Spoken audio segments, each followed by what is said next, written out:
So ayun, ayun sa mga kabagis, this is Jubilito TV Official at eto na naman pumuli ang isang edisyon ng ating reaction video mga kalingap at kabagis, no?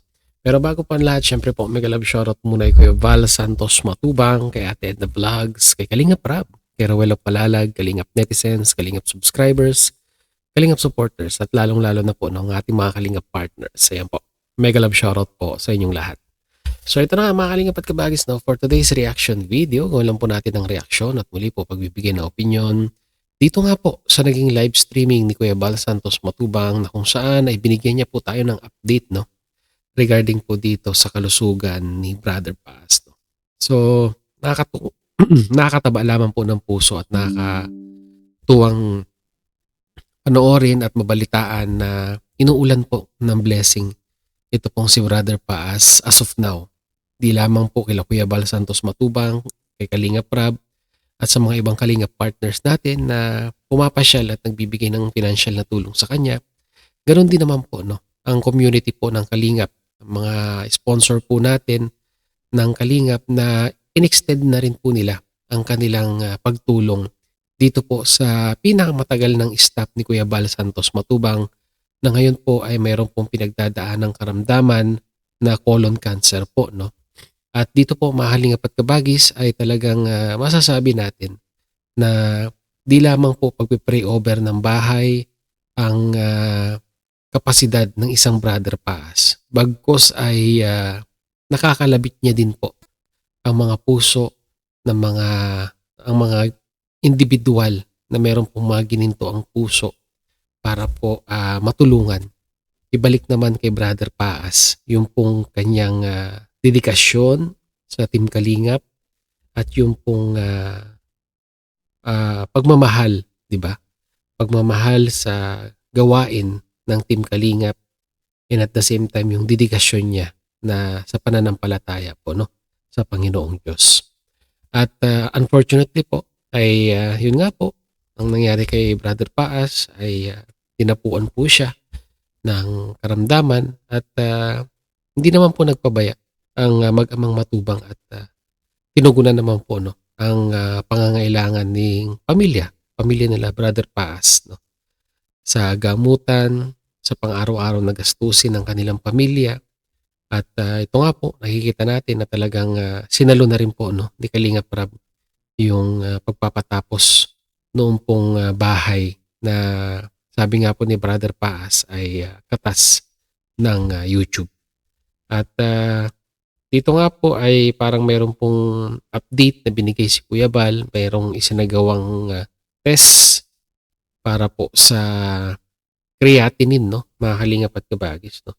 So tingnan natin, no, hindi lang po ako gaanong sure kung saan kinondak yung sa creatinine, kung sa ihi or sa dugo, para malaman po natin, no? Kasi mostly ang pagkakaalam ko pag tinetest po ang creatinine content, no, is sa kidney po, no. Hindi po ako nagkakamali, mahaling apat kabagis, no. Sa kidney po 'yon.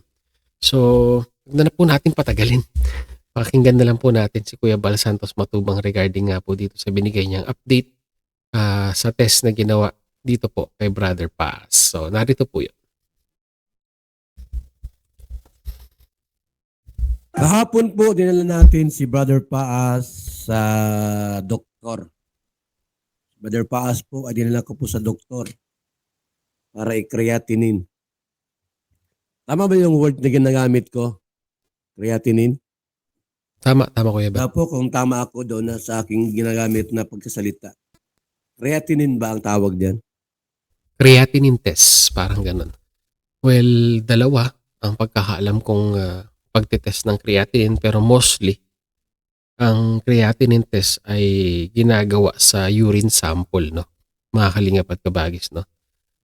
Pagtitest para malaman kung mataas ang amount na creatinine na nailalabas ng katawan, kasi sa pagkakaalam ko po ay dapat po maliit or hanggat maaari po ay wala pong lumalabas, no.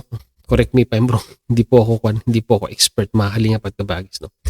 There should be a small amount lang dapat or dapat wala na creatinine level sa ating ihi At kung mataas po ang creatinine level sa ating ihi, so ibig pong sabihin ay lumalampas po ito at hindi po napipilter ng ating kidney. So ibig sabihin ay may problema po, no, ang ating kidney. Yun po yung pagkakaalam ko diyan, mga kalingap at kabagis, no.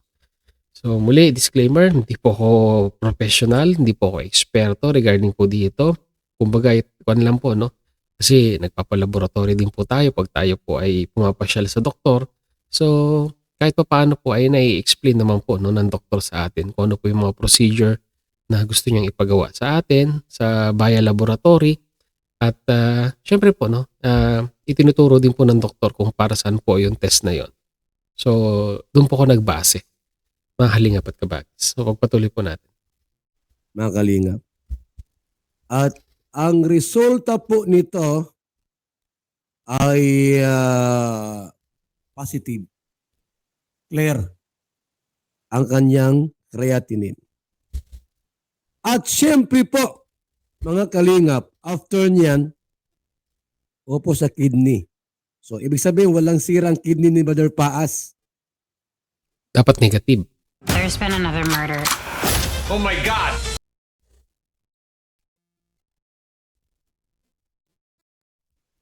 Ay, positive. Negative ang walang damage. Okay. At ito po ngayon mga kaibigan, ang next naming hakbang ay ipapasitiskan po namin. Ito na. Brother Paas. Ito na yung pinaka the best na talagang na exam na pwedeng gawin kay Brother Paas, no, mga kalingap at kabagis. Although na-identify na meron po siyang colon cancer, pero yung CT scan pa rin yung pinaka the best kasi dito mabivirtualize na ng doktor yung location, kung gaano kalaki, at kung ano pa yung mga pwedeng maapektuhan dito po sa sakit ni Brother Paas, no. Talagang medyo may kamahalan, pero this is the accurate, accurate means of diagnosing an individual via CT scan, no, mga halingap at kabagis. Sa lalong madaling panahon. At mamaya-maya po, pupuntahan din po namin ito at alamin natin kung kailan natin dalhin sa CT scan. Ito pong si Brother Paas, mga suki at mga kaibigan. At nawa po ay makarecover po si Brother Paas sa kanyang karamdaman. Kasi ito'y mabigat na pagsubok sa part niya na siya po ay nagkaroon ng colon cancer. Saan ba po galing ito? Mga kalingap, itong colon cancer. Bakit po nagka-cancer ang isang tao? Well, ako, base sa pagkakaalam ko, ay yung lifestyle, no, mga kalingap at kabagis, no.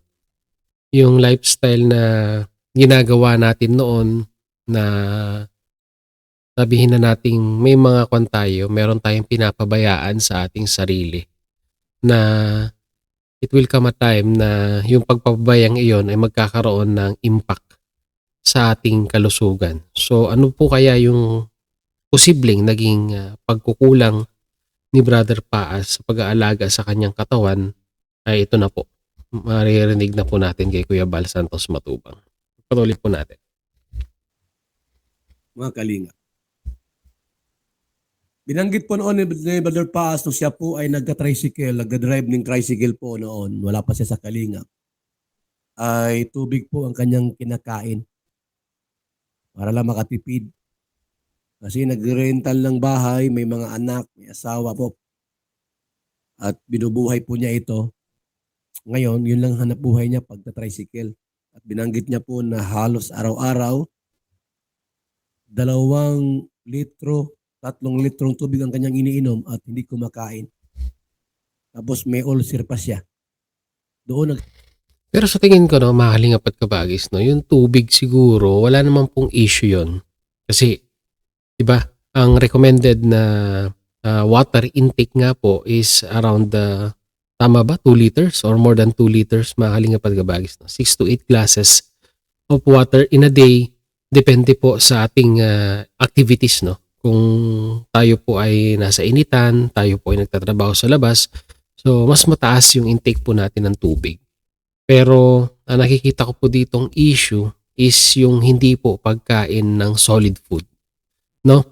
Yung hindi niya po pagkain na nag-cause nga po ng sinabi ni Kuya Bal Santos Matubang na ulcer, no? Kasi pag sinabi po nating ulcer is nagsusugat-sugat yung pong lining ng ating bituka na which is pag napabayaan po ay ayan po, no? Pwedeng mangyari na magkaroon nga po ng cancer in a long term, in a long run, mga kalingap at kabagis. Nagsimula, mga kasuking tigpaminaw. Kaya siya po ay ngayon po ay nagsuffer ng kolon. Ang dalangin natin po na gumaling itong si Brother Paas sa kanyang karamdaman. Nawa po ay kaawaan siya ng Diyos para makarecover sa kanyang sakit at karamdaman, mga kalingap. Kasi ang mga anak niya po ay sobrang liit pa. Mga high Ang school mga pa anak lang niya yata. po eh, ay no? sobrang liit pa. Itong si Brother Paas po, mga kaibigan. Mamayang gabi po, ang aking live premiere, si Beyonce. Pinuntahan po namin si Beyonce. Okay. So ibang topic na yun, mga kalingap at kabagis, no? Para hindi po tayo maligaw, ay nag-focus lamang po tayo dito po sa update ni Kuya Bal Santos Matubang regarding nga po dito sa pagpapacheck up, no? Sa creatinine level and at the same time yung plano nga pong pagpapa-CT scan, no? So sana magtuloy-tuloy yung improvement, no, ng kalusugan ni Brother Paas, no? Para naman kahit papaano po, no, ay umabot pa siya doon po sa pinapagawang pinaghirapan din niyang bahay, no, na kung saan ay hangga't maaari ay talagang minamadali na po ng mga kalingap carpenters para makalipat na itong sila Brother Paas, no. So alam ko naman matatag si Brother Paas, lalong-lalo na lagi niyang sandigan ang salita ng Diyos, ang pananalig sa Diyos, at sabi niya nga po ay pinakamagaling na manggagamot sa lahat ay ang ating Panginoon, no. So doon lamang po ako believe talaga kay Brother Paas, no, yung faith niya sa Panginoon, yung faith niya na gagawin lahat, walang imposible sa Panginoon, ay talagang grabe po, no.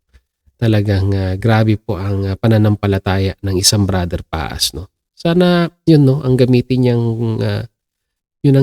niyang gatong para lalong mag-alab yung desire niya na lumaban sa kanyang karamdaman, at sana nga po ay malampasan niya itong mga pagsubok na ibinibigay ng Diyos sa kanya, no.